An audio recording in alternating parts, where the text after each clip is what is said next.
เราจะมาสปอยหนังเล่าหนังเรื่อง Black Mirror ปี 2018 ตอน Bandersnatch เนื้อเรื่องนี้เอาจริงๆสามารถเล่าดีเทลให้สั้นกระชับได้ใจความได้ภายในไม่กี่นาทีแต่ว่าด้วยลูกเล่นและทางเลือกในหนังเนี่ยที่เป็นเวแบบอินเทอร์แอคทีฟหรือก็คือทางเลือกที่ให้คนดูสามารถมีส่วนร่วมได้เหมือนกับการเล่นเกมหนึ่งและเวลาที่เราใช้ในการเล่นเกมเนี่ยก็จะเพลิดเพลินไปกับมันเนี่ยเท่ากับเวลาในหนังเรื่องนึงพอดีเผื่อๆอาจจะมากกว่าด้วยซ้ำส่วนตัวแอดแล้วเนี่ยแอดดูจากเว็บไม่ได้ดูจาก Netflix เพราะฉะนั้นเรื่องตัวเรื่องที่ออกมาเนี่ยมันจึงเสมือนเลือกมาให้เราแล้วเกือบทุกทางและหนังก็จะมีช้อยมีเส้นทางให้หมดแล้วเราก็จะได้รับรู้ผลของมันด้วยทั้งหมดซึ่งการเลือกเนี่ยไม่มีถูกไม่มีผิดแต่ว่าถ้าสมมติเราเลือกไปแล้วครั้งหนึ่งและตัวหนังไม่ได้เป็นบทแบบที่หนังกำหนดไว้ให้ต้องการให้เป็นแบบนั้นหนังก็จะทำการรีรันมาให้เราเลือกใหม่ซึ่งก็คือเป็นการบังคับเลือกในทางนั้นอีกทีนั่นเองฟังดูน่าสนใจละสิถ้างั้นเราจะรออะไรอยู่เราไปเริ่มกันเลย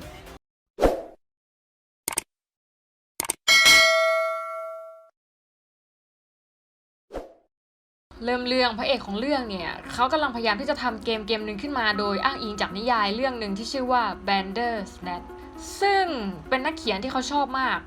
ครอบครัวเล็กนี้อยู่อาศัยกันเพียง2คนเช้าวันรุ่งขึ้นขณะที่พ่อลูกกำลังพูดคุยเรื่องตัวงานที่พระเอกจะต้องไปนำเสนอกันกับบริษัทนี้อยู่เนี่ยเกมทางเลือกเนี่ยพ่อของเขาก็ได้เสนอให้ลูกชายเลือกที่จะกินซีเรียลฝั่งไหนซึ่งผลก็คือเขาเลือกทางฝั่งด้านซ้ายและรายละเอียดในหนังส่วนปลีกย่อยในจุดนี้กับอีกหลายๆจุดเนี่ยแอดคิดว่าไม่ว่าจะเลือกทางไหนก็ไม่น่าจะมีผลอะไรที่ทำให้เนื้อเรื่องของหนังเนี่ยเปลี่ยนไปขนาดนั้นรวมถึงเพลงหรืออะไรใดๆเล็กๆน้อยๆที่ระหว่างการเดินทางไปเสนองานด้วยหลังจากนั้นไม่นานพระเอกสุดหล่อก็ได้ไปหาคนสร้างเกมที่เขาชื่นชอบที่มีชื่อว่า Colin Rickman หรือพ่อหัวทองและกันเกมของพระเอกเนี่ยยังไม่ได้ดูสมบูรณ์มากแต่ว่าหัวหน้าบริษัทขอ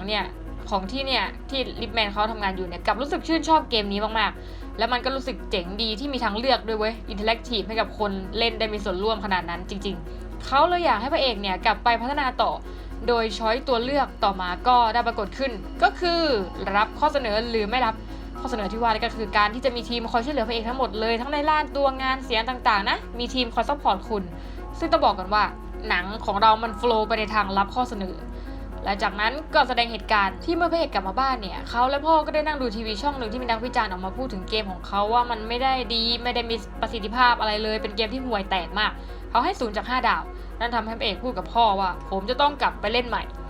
จากนั้นฉากหนังก็ย้อนกลับมาในช้อยตัวเลือกใหม่ว่าจะรับหรือไม่รับซึ่งในจุดนี้ของหนังทำให้เราเชื่อมโยงอะไรได้บางอย่า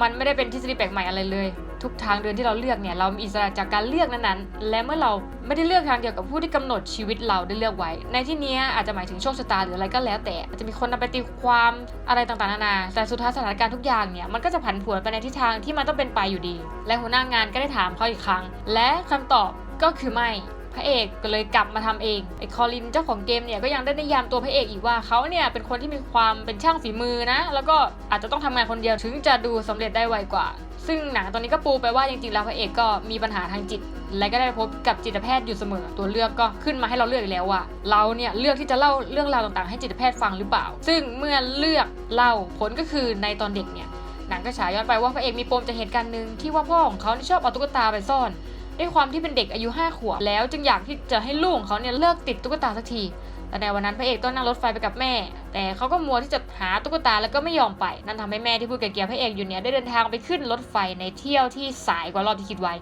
และผลก็คือความโชคร้ายโคตรโชคร้ายเลยรถไฟรอบนั้นตกรางทำให้แม่ของเขาเนี่ยเสียชีวิตนะคะส่วนหนึ่งตัวเขาก็คงโทษตัวเองแต่ก็คงอดคิดไม่ได้ว่าถ้าวันนั้นพ่อไม่เอาตุ๊กตาไปซ่อนเนี่ยผมก็คงไม่ต้องทำให้แม่ต้องไปรอบรถไฟหายนะนี้ซึ่งความสัมพันธ์ของพ่อกับลูกคู่นี้มันก็เลยระหองระแหงกันตลอดมาจนพระเอกเนี่ยโตขึ้นต่อมาตัวพระเอกหมกมุ่นกับการทำเกมให้มันออกมาในรูปแบบที่เขาคิดไว้ให้ได้เป็นเวลาหลายอาทิตย์จะไม่ออกจากบ้านนั่นทำให้พ่อเนี่ยเป็นห่วงมากเลยได้เข้ามาขัดจังหวะตัวเลือกขึ้นมาปิ้งก็คือ1จะเอาน้ำราดคอมหรือ2จะตะคอกพ่อไปจากนั้นหนังก็รันในฉากที่เขาได้ตัดสินใจเอาน้ำราดคอมซึ่งพ่อเขาก็ดูตกใจอุทานประมาณว่าลูกทำบ้าอะไรเนี่ยแล้วก็ไม่มีอะไรไปมากกว่านั้นฉากก็เลยได้ย้อนกลับมาอีก1ตัวเลือกที่เหลือ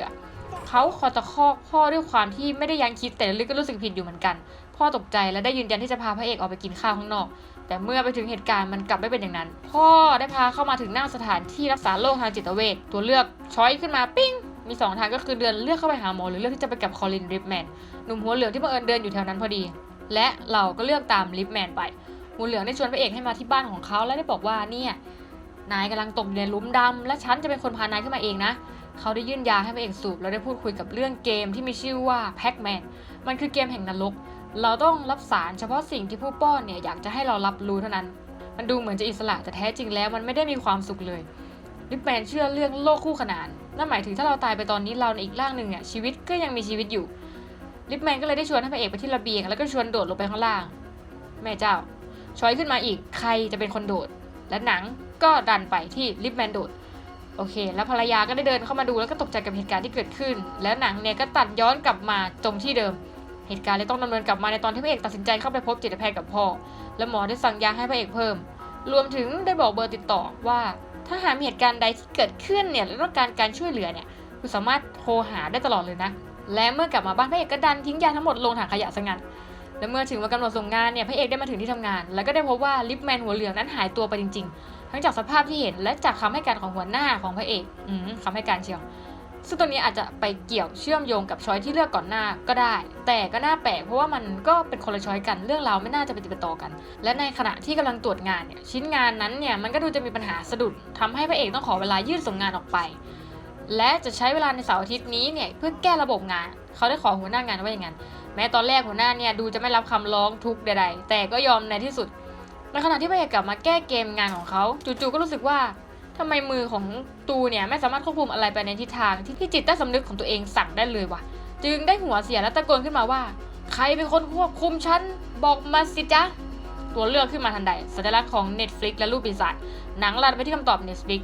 โดยจอคอมพิวเตอร์นี้ได้พิมพ์ข้อความพยายามอธิบายคำตอบที่ว่า Netflix คืออะไรซึ่งนำแสดงเห็นว่าคนที่ควบคุมเขาเนี่ยมาจากโลกอนาคตเพราะตัวหนังเนี่ยสื่อมาตลอดว่าพระเอกอยู่ในยุค 80 และพ่อเขาได้เข้ามาเห็นเหตุการณ์พระเอกจึงได้อธิบายสิ่งที่เขาเจอแต่พ่อก็ได้บอกไปหาจิตแพทย์ซะเถอะลูกนะและเขาก็ยอมจำนนแต่โดยดีหมอได้พยายามถามว่าสิ่งที่พระเอกเห็นคือภาพลวงตาใช่หรือเปล่าแต่พระเอกก็ยืนยันว่ามันไม่ใช่ครับคุณหมอมันไม่ใช่นะคะจิตแพทย์จึงได้เสนอว่าถ้าสิ่งที่คุณกำลังถูกควบคุมอยู่นั่นหมายถึงการให้ความบันเทิงแก่ผู้ชมแล้วคุณอยากที่จะให้มันมีแค่ฉากที่น่าเบื่อแบบนี้หรอแบบที่เราคุยกันเนี่ยนะทำไมคุณไม่ลองเพิ่มฉากแอคชั่นของคุณเข้าไปด้วยช็อตนี้ทำแอดจึ้งไปเหมือนกันเพราะคิดว่ามันพีคมันไม่คิดว่าตัวละครหมอเนี่ยจะพูดออกมาตรงๆแบบนี้ช้อยนี้บังคับว่าต้องมีฉากบูเท่านั้นพระเอกได้ยกแก้วน้ำสาดใส่หน้าจิตแพทย์จากนั้นจิตแพทย์ก็ไม่ยอมแพ้ไปเอาไม้กระบอกมาจากไหนไม่รู้พร้อมฟาดพร้อมบวกหนึ่งพระเอกก็เลยพยายามหนีออกไปทางหน้าต่างแต่ไม่นานก็มีเสียงคัดขึ้นมาซึ่งนั่นคืออะไรนั่นหมายความว่าพระเอกเนี่ยกำลังถ่ายหนังอยู่แล้วพ่อของเขาเองเนี่ยก็เป็นผู้กำกับด้วยอะไรวะเนี่ยแล้วหลังจากที่คัดไปแล้วเนี่ยพระเอกก็ยังคงเป็นตัวละครเดิมคือคีปคาแรคเตอร์เดิมเหมือนในเรื่องเลยซึ่งเขาก็เลยงงว่าแบบนี่มันอะไรกันเนี่ยและฉากก็ตัดกลับไปที่ลูปเดิมพระเอกเริ่มรู้สึกควบคุมอะไรตัวเองไม่ได้เลยในขณะเดียวกับที่พ่อได้เข้ามาพอดีเขากลัวว่าจะพังทำอะไรพ่อเลยก็ได้บอกให้พ่อเนี่ยออกไปจากผมซะคือตอนนี้ผมควบคุมอะไรไม่ได้เลยนะก่อนที่พ่อก็ยังงงโดยที่มือของเขาเนี่ยมือพระเอกก็ได้จับไปคว้ากับที่เขี่ยบุหรี่ฟาดหัวพ่อตัวเองตายในที่สุดและนี่คือฉากที่ทำแอดนิยอมจำนนไปเลยคือการที่พระเอกได้ถามคนเบื้องบนที่ไม่มีตัวตนน่ะที่คนที่ควบคุมเขาเนี่ยว่าผมควรต้องทำยังไงมันฟังดูเศร้านะ What do I do เพราะแม้แต่จิตใต้สำนึกของตัวเองเนี่ยยังไม่สามารถควบคุมจิตใจตัวเองได้เลยอารมณ์แบบว่าฉันยอมจำนนต่อโชคชะตาของตัวเองแล้วบอกฉันมาสิว่าฉันต้องทำอะไรฟิลนั้นในขณะที่เขากำลังจะอำพรางศพพ่อตัวเองภรรยาของคอลินหัวเรือก็ได้มาหาเขาที่บ้านแต่พระเอกก็ได้ปฏิเสธทุกคำที่เธอถามเกี่ยวกับคอลินและในช่วงนั้นเนี่ยข่าวก็ได้นำเสนอประเด็นกับตัวเขานั่นก็คือคนสร้างเกมที่ได้ทำการฆาตกรรมพ่อแท้ๆของตัวเองและเพื่อนร่วมงานที่หายไปอย่างสาบสูญ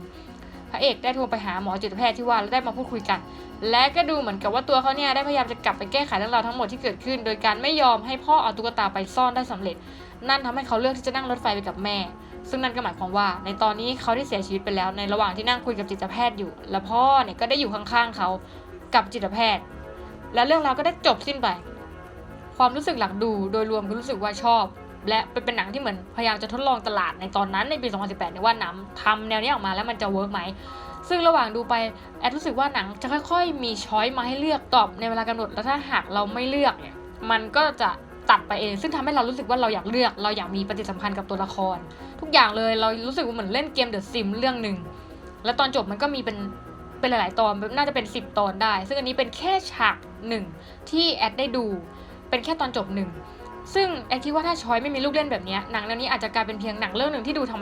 มดาแล้วก็ดรอปลงไปเลยก็ได้ซึ่งยอมรับว่ามันก็สามารถทำได้ดีในระดับหนึ่งในทุนสร้างที่ไม่ได้มากมายนักหนังมีการใส่การตลาด Netflix คือโฆษณาขายตัวเองแล้วก็เล่นตัวเองได้แบบตลกร้ายมากๆการสร้างความซับซ้อนของโลกในความคิดของตัวละครเนี่ยคือการทำให้พล็อตทั้งหมดมีความลึกมีความซ้อนทับด้วยปมปัญหาทางจิตของสเตฟานทำให้คนอยากที่จะ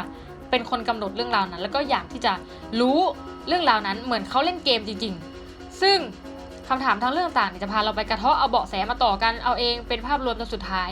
มันก็อาจจะได้มุมอีกมุมหนึ่งของหนังเรื่องเดียวที่สามารถจบได้หลายแบบซึ่งนี่น่าสนใจโดยรวมแล้วเนี่ยไอคิดว่าเสน่ห์ของหนังเรื่องนี้หากไม่พูดถึงผู้เล่นเนี่ยก็คือไม่ได้เลยซึ่งนับว่าเป็นหนังที่สนุกเหมือนได้ดูหนังและเล่นเกมในเวลาเดียวกันรับรองว่าจะทำเอาทุกคนเนี่ยเพลิดเพลินไปได้เลยถึงจะเป็นหนังปี 2018 แต่แอดเชื่อว่าตอนนี้ก็ยังมีคนที่ไม่เคยดูหนังเรื่องนี้และแอดก็อยากแนะนำให้ไปดูหนังเรื่องนี้กันเยอะๆเพราะมันเปิดมุมมองอะไรหลายๆอย่างให้เราได้มากดีจริงๆสำหรับวันนี้สปอยหนังเด็ด7 สตูดิโอขอหยุดการสปอยเรื่องนี้ไว้เท่านี้และเรื่องหน้าจะเป็นเรื่องไหนอยากให้สปอยหนังแนวไหนเป็นพิเศษหรือว่าอยากให้สปอยแนวนี้อีกก็บอกแอดกันเข้ามาได้นะคะและสำหรับวันนี้สปอยหนังเด็ด7 สตูดิโอลาไปก่อนจ้าสวัสดีเด้อ